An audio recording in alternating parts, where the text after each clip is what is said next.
من كنت مولاه فهذا علي مولاه. بسم اللہ الرحمن الرحیم رب ادخلنی مدخل صدق واخرجنی مخرج صدق واجعلنی من لدنک سلطانا نصیرا. اللہم صل علی محمد وآل محمد وعجل فرجہم. مومنین اکرام، انشاءاللہ آپ سب خیر و عافیت سے ہوں گے. ہم ذی الحجہ کا مہینہ گزار رہے ہیں، بہت مقدس مہینہ، جس کی ابتدا ہی اپنی ایک خاص نورانیت اور روحانیت کے ساتھ شروع ہوئی. اور یہ مہینہ جو ہے وہ اسلامی مہینوں میں سے آخری مہینہ ہے، اور اس کے اندر عظیم مناسبتیں ہیں. انہی میں سے ایک بڑی مناسبت اور ایک بڑی اعیاد میں سے ایک بڑی عید جو ہے وہ 18 ذی الحجہ یوم غدیر خم جس کو کہا جاتا ہے. اس حوالے سے غدیر خم کے حوالے سے کچھ نکات آپ کی خدمت میں عرض کرنا چاہوں گا. اگرچہ اس چیپٹر کے حوالے سے یہ جو موضوع ہے غدیر خم کا، اس حوالے سے آج کل کے میڈیا کا جو دور ہے اس میں ہم دیکھتے ہیں کہ بہت سارے سوالات اٹھائے جاتے ہیں. مثلا حالیہ دنوں میں میں ایک کلپ دیکھ رہا تھا کہ ایک اہل سنت عالم دین یہ کہہ رہے تھے کہ کیونکہ اس دن حضرت عثمان غنی کی خلیفہ سوم کی شہادت ہے تو شیعہ جو ہیں اس وجہ سے عید غدیر مناتے ہیں، یعنی نعوذ باللہ من ذالک. گویا یہ کہا جا رہا ہے کہ ہمارے ہاں جو خلفاء کی وفات کے دن ہیں جو تاریخ میں، شیعہ نے انہی دنوں کو اپنی خوشیوں کے دن رکھا ہوا ہے. اس طرح کی چیز ثابت کرنے کی کوشش کی جا رہی ہے. اصل میں اس کا بنیادی ترین ہدف یہ ہوتا ہے کہ مسلمین کو غدیر کے واقعے سے دور کیا جائے اور لوگ آشنا نہ ہو، کیونکہ لوگ آج میڈیا کا دور ہے اور پہلے کئی باتیں ہوتی تھی، پروپیگنڈے بھی ہوتے تھے، جہالت کی باتیں بھی ہوتی تھی، آج بھی ہیں لیکن نوعیت بدل چکی ہے. آپ کے لیے حقیقت تک پہنچنا آسان ہے اگر انسان تھوڑا سا تحقیقی ذہن، علمی ذوق والا ذہن رکھتا ہو. تو آج کل اس کے لیے حق تک پہنچنا، حقائق کو سمجھنا کوئی مشکل نہیں ہے، مگر یہ کہ انسان اپنے آپ کو اسی طریقے سے جس طرح انا مرید کہتے ہیں، ہمارے انا مرید بندہ بنا رہے پیروں کا، اور علماء کی بھی اندھی تقلید کرے، جو بات کریں اس کو قبول کرنے کے لیے انسان تیار ہو جائے، تو پھر کبھی بھی انسان حق اور حقیقت تک نہیں پہنچ سکتا، بلکہ دور ہی ہوگا اور حقیقت کی مخالفت ہی کرے گا. جس طریقے سے وہ جاہل طبقہ کے جو علم دوست نہیں ہے اور علم کی طرف نہیں آتا اور جستجو اور تحقیق نہیں کرتا، وہ آج ہماری سوسائٹی کے اندر موجود ہے، اور میڈیا کے اوپر بھی وہ خرافات اس طرح کی بولتے رہتے ہیں. تو بہت سارے جو سوالات اٹھائے جاتے ہیں غدیر کے حوالے سے. ایک بات یہ بھی کی جاتی ہے کہ یہ عید کیوں ہے، اس کو جو ہے وہ عید کیوں کہا جاتا ہے. اسی طریقے سے جو ہے وہ ایک عنوان یہ دیا جاتا ہے کہ شیعہ جو ہے وہ اس دن کو شاید اس عنوان سے مناتے ہیں کہ یہ کوئی تاننے دینے والا دن ہے اہل سنت کو. اس قسم کا ماحول بھی بنتا ہے. یہ ساری چیزیں یہ سوالات ہیں، ان کے جوابات آپ کی خدمت میں انشاءاللہ فرصت میں ساتھ ساتھ عرض ہوں گے. آج میں ایک نکتہ، چند نکات ہیں جس کی طرف ہم نے اشارہ کرنا ہے، سمجھنا ہے. غدیر کا دن بالکل قریب آن پہنچا ہے، 2 دن بعد 16 ذی الحجہ ہے اور 2 دن بعد جو ہے وہ 18 ذی الحجہ ہے.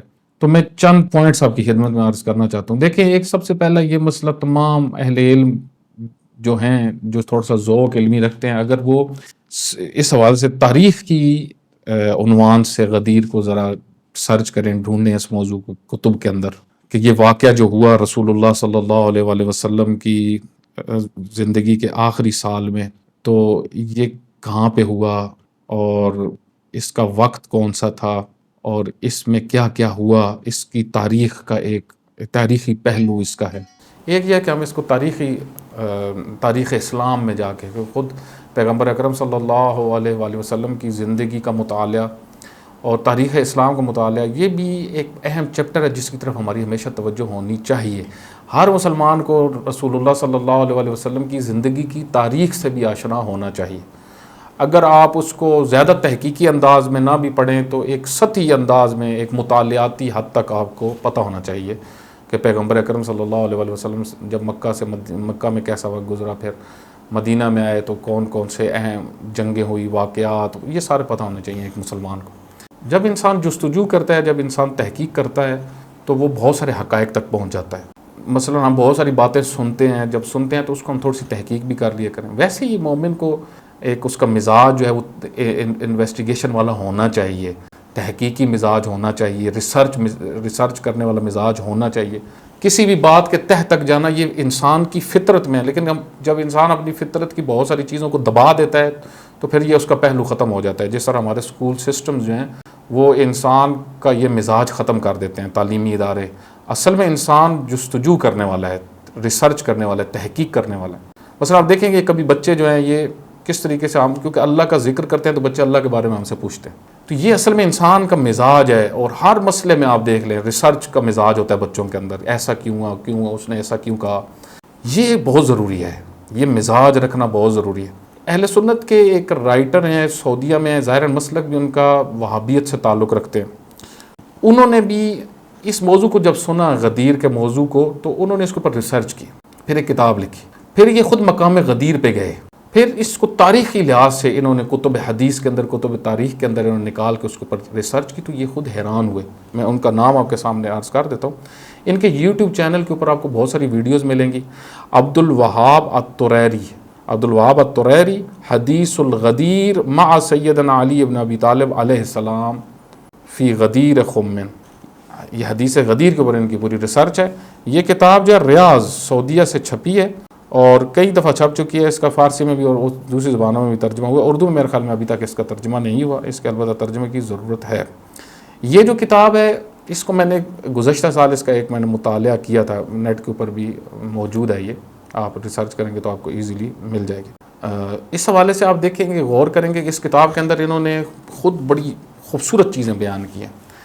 یہ فرماتے ہیں کہ خود غدیر کے موقع پہ پیغمبر نے جو ایک اہتمام اور ایک اہتمام بھی کیا، احتفا بھی کیا. یعنی اہتمام اس کے لیے پورا جو ماحول بنانا تھا، ٹھیک ہے، اور احتفا بھی کیا یعنی وہ مجمع اور اس کی جو پیغمبر نے وہاں پہ کہا وہ ساری چیزیں، وہ سارا پیغمبر کی طرف سے تھا.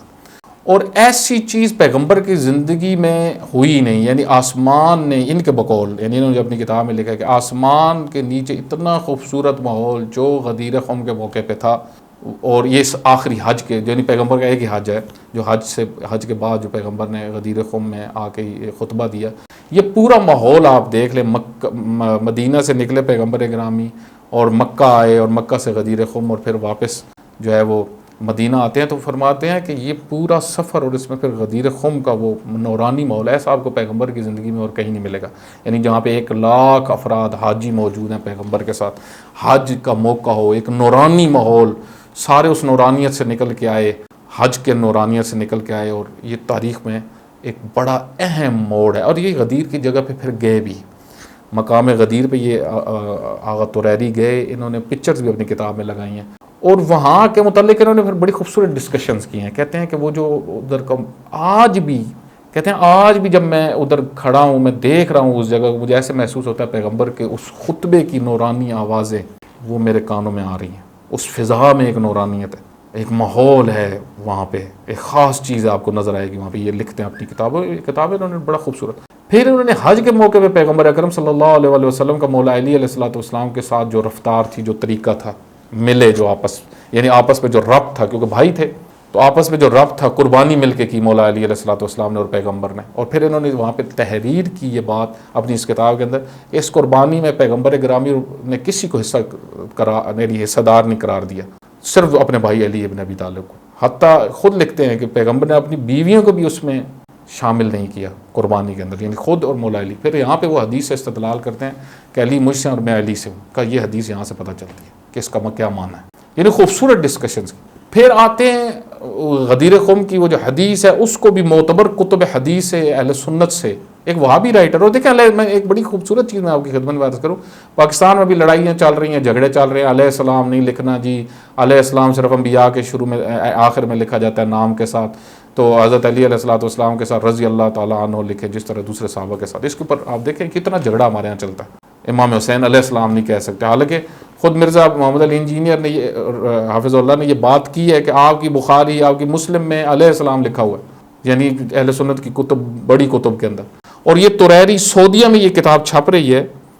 یعنی یہ حدیث غدیر کے موضوع کی کتاب جس کے رائٹر طریری ہیں، عبد الوہاب طریری جو وہابی ہیں، اور ریاض سعودیہ وہابیت کے گڑھ میں جو کتاب چھپ رہی ہے اس میں بھی کیا لکھا ہوا ہے؟ مع سیدنا علی ابن ابی طالب علیہ السلام۔ آپ اس سے اندازہ لگائیں کہ پاکستان میں فرقہ واریت پہ کیا کیا چل رہا ہے، یعنی یہاں پہ کتنی نفرتیں ہیں، کیا کیا ہو رہا ہے یہاں پہ، اس سے آپ اندازہ لگائیں۔ تو یہ ایک تاریخی پہلو ہے، جو بھی تاریخ میں تھوڑا سا جائے گا۔ آپ دیکھیں جو کتاب الغدیر ہے علامہ امینی رحمۃ اللہ علیہ کی، وہ انہوں نے جتنی جلدیں، 11 جلدوں میں بھی ہے، 18 جلدوں میں ٹوٹل یہ کتاب ہے، لیکن اس کو 10-11 جلدوں میں ابھی جو ہے وہ مارکیٹ میں ہے۔ آپ دیکھیں وہ پوری ساری کی ساری کتاب تاریخ غدیر کے عنوان سے لکھی گئی ہے۔ غدیر کا واقعہ ہوا ہے، شعراء کی شاعری، بڑے بڑے رائٹرز نے اپنی کتابوں میں جو ذکر کیا۔ مثلا اب یہ جو بات کہنا کہ کیونکہ اس دن شہادت خلیفہ سوم ہے، اس قسم کی بات کر دینا اور پوری تاریخ کو بھول جانا کہ تاریخ میں یہ کتنا بڑا واقعہ ہوا تھا، تو یہ مطلب کتنی یعنی غیر علمی اور غیر تحقیقی باتیں، صرف فرقہ واریت اور فرقہ پرستی ہے۔ تو یہاں پہ ہمیں جو چیز سوچنی ہے وہ یہ کہ اس کو ہم پڑھیں جا کے تاریخ۔ جس طرح الغدیر کتاب اگر آپ دیکھیں، ریسرچ کریں اس کے اوپر، علامہ امینی نے جب لکھی، انہوں نے اس کے شروع میں بڑی خوبصورت چیزیں ڈسکس کی۔ انہوں نے کہا میں نے یہ کتاب انتشار کے لیے نہیں لکھی، سنی شیعہ کے انتشار کے لیے، بلکہ اہل سنت کو دعوت دے رہا ہوں میں کہ آئیں وہ غدیر کو پڑھیں، آ کے غدیر کو پڑھیں، غدیر کی تاریخ کو پڑھیں، واقعے کو پڑھیں۔ یہ میں نے تحقیق آپ کے سامنے پیش کر دی ہے۔ تو آپ دیکھیں کہ خود مصر میں جب انہوں نے بھیجی تو مصر کے بہت سارے رائٹرز نے اس بات کی تصدیق اور تائید کی۔ الغدیر کتاب بھی اگر آپ دیکھیں گے تو پوری یعنی تاریخ غدیر کو بیان کر رہی ہے، اور اس میں آپ مقدمے میں آپ اس کو ہم ذرا مطالعہ کریں تو غور کریں تو ہم دیکھیں گے کہ علامہ امینی نے اس پورے واقعے کو، پیغمبر اکرم صلی اللہ علیہ وسلم مدینہ سے نکلتے ہیں، مکہ جاتے ہیں، کتنی تعداد تھی اصحاب کی، اور پھر وہاں سے غدیر خم آتے ہیں، کتنی تعداد تھی، یہ ساری چیزیں، اور مولا علی علیہ الصلوۃ والسلام یمن سے آئے، یہ ساری چیزیں انہوں نے تفصیل کے ساتھ ڈسکس کی، اور وہاں پہ خطبہ غدیر اور یہ ساری چیزیں۔ اسی طریقے سے ابقات الانوار میر حامد رحمۃ اللہ علیہ نے کتاب لکھی، اور اس میں اسی حدیث غدیر کے اوپر ایک تفصیلی گفتگو اور بحثیں کی۔ البتہ یہ موضوعات پوری تاریخ میں ڈسکس ہوتے رہے ہیں، ہوتے رہیں گے، لیکن اب اس طریقے سے اس کو مثلا بعض لوگ جس طرح سمجھتے ہیں کہ ہم یہ باتیں صرف کر دیں گے، یہ کہاں سے عید آئی، تو اس طرح بات نہیں بنتی، یا یہ دن کہاں سے آیا، کیونکہ عید کا موضوع ہم چھوڑ دیتے ہیں۔ اس دن کی اہمیت کے اوپر اگر ذرا آئے نا، دیکھیں عید کا دن ٹھیک ہے، شیعہ عید مناتے ہیں، وہ اپنی جگہ ہے، اس کے الگ دلائل پیش ہوں گے، لیکن اس عنوان سے کہ خود یہ ایک عظیم مناسبت ہے، پیغمبر کا خود حج، پھر اکمال دین کی آیات کا نزول ہونا، اور پھر جو ہے وہ آپ دیکھیں خود آئے ابلاغ کا آنا، یہ ساری چیزیں یعنی بڑی اہمیت کی حامل ہیں تاریخی لحاظ سے واقع غدیر کی۔ تو یہ تو آیت یہ جو عبد الوہاب طریری کی میں نے آپ کی خدمت میں عرض کی ہے جو کتاب، انہوں نے بھی اہل سنت کے مبنا، یعنی اہل سنت کا جو نقطہ نظر ہے، من کن تو مولا میں مولا سے مراد محبت ہے، اس نقطے کے تحت انہوں نے یہ کتاب لکھی ہے۔ ایسا نہیں ہے کہ، کیونکہ ایک مین ڈفرنس جو آ جاتا ہے شیعہ اور سنی میں وہ یہی ہے کہ شیعہ یہ کہتے ہیں کہ یہ جو لفظ ہے مولا، اس سے مراد امام ہے، حاکم ہے، لیڈر ہے، یعنی خلافت امیر المومنین علی بن ابی طالب اس سے ثابت ہو جاتی ہے۔ یہاں پہ پھر سنی اور شیعہ کا اختلاف ہو جاتا ہے ایک بنیادی، یعنی اس غدیر کی اس حدیث سے ہی اس کے معنی سے سنی شیعہ کا ایک بنیادی فرق سامنے آ جاتا ہے، اور یہی پھر آگے دو سوچیں آگے چلی اور آج تک عالم اسلام کے اندر موجود ہے۔ بقایا سارے فرقے سوچیں وہ ان کی شاخیں ہیں، اصل میں یہ دو تفکر تھے کہ غدیر خم میں جو ہے وہ اعلان جو ہوا تھا پیغمبر اکرم صلی اللہ علیہ وسلم کی طرف سے، وہ مولا علی کی خلافت کا تھا، من کن تو مولا، مولا یعنی سردار، آقا، میرے بعد تمہارے خلیفہ۔ اور بھی بہت سارے قرائن احادیث شیعہ پیش کرتے ہیں، احادیث منزلت ہے یا آئے مطلب آئے ولایت، آئے تطہیر، یہ ساری چیز۔ یہ ایک تاریخی جہت ہے اس کی۔ ایک اس کی جو دوسری جہت ہے وہ ہے کہ خود اس حدیث غدیر کے اندر پیغام کیا ہے، اصل پیغام پیغمبر اکرم صلی اللہ علیہ وسلم نے یہ جو پورا اہتمام کیا ہے، اس میں کیا مین مقصد کیا تھا، مین مہم ترین ہدف کیا تھا۔ اس میں مہم ترین ہدف جو ایک سامنے آتا ہے اور اس کے اوپر رہبر معظم نے بڑی خوبصورت تحلیل اور تجزیہ کیا ہے، وہ یہ کہ ایک الہی رہبریت کا معیار غدیر میں پیش کیا گیا کہ دیکھو ایسا ہوتا ہے لیڈر، مسلمین کا لیڈر ایسا ہوگا جو علی ابن ابی طالب جیسا ہو، سب سے بڑا مجاہد، سب سے بڑا اہل تقوی، سب سے زیادہ اہل علم، یہ یعنی ایک نمونہ پیش کیا ہے امامت کا، اور پھر جو ہے وہ امامت کا ایک سلسلہ جو خاص سلسلہ ہے اس کا بھی تعارف کروایا پیغمبر اکرم صلی اللہ علیہ وسلم نے، اور پھر حدیث ثقلین بھی ایک جو بیان فرمائی وہ اسی خطبہ غدیر کے اندر ہے، یعنی امامت رہے گی، یہ امامت الہی نظام رہے گا نبوت کے بعد، وہ امامت کی شکل میں ہوگا۔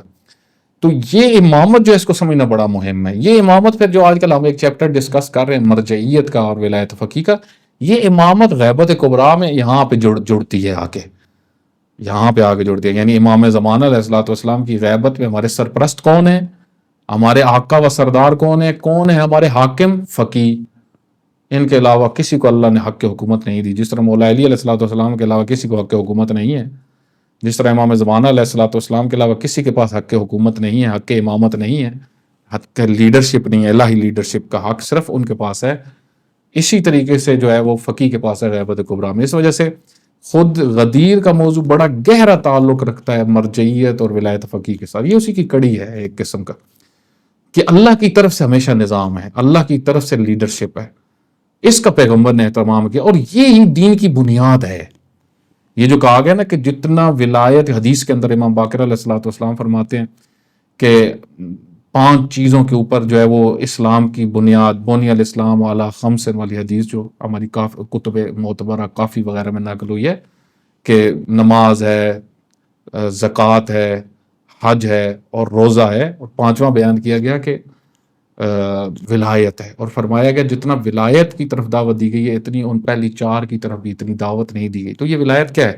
یہ وہی الہی حاکمیت، کیونکہ یہ الہی حاکمیت ہوگی تو پھر دوسری ساری چیزیں ہیں معاشرے کے اندر آئیں گی، یعنی امامت بنیاد ہے، امامت اصل میں نظام ہے قوم، تدبیر امور ساری اس امامت کے ذریعے سے ہوگی، اسلام کی طاقت، اسلام کی سرفرازی، اسلام کی عزت اس امامت کے ذریعے سے، اور پاور اسلام کی سے۔ یہ ایک دوسرا چیپٹر ہے بڑا مہم کہ جو غدیر کے ساتھ جڑا، یعنی پہلا تاریخ، دوسرا اس کے اندر پیغام کیا ہے، اور تیسرا ایک مہم جو چیپٹر آج کے دور میں ہمیں جس کی طرف توجہ کرنی چاہیے وہ یہ کہ غدیر کے حوالے سے جو سوالات اٹھائے جاتے ہیں، بہت سارے سوالات، تاریخی سوالات جو اٹھائے جاتے ہیں، ان سوالات کے جوابات دینا، اور ان کے اندر یہ یعنی ایک علمی اور تحقیقی بات کریں۔ یہ 3 چیپٹرز بڑے مہم ہیں جو غدیر کے حوالے سے ہیں۔ انشاءاللہ اللہ سبحانہ وتعالیٰ نے توفیق دی تو اس میں مزید جو ہے وہ آپ کی خدمت میں کچھ چیزیں پیش کریں گے۔ اللہ سبحانہ وتعالیٰ ہم سب کو یوم غدیر کو احیاء کرنے کی توفیق عطا فرمائے۔ وصلی اللہ علی محمد وعلی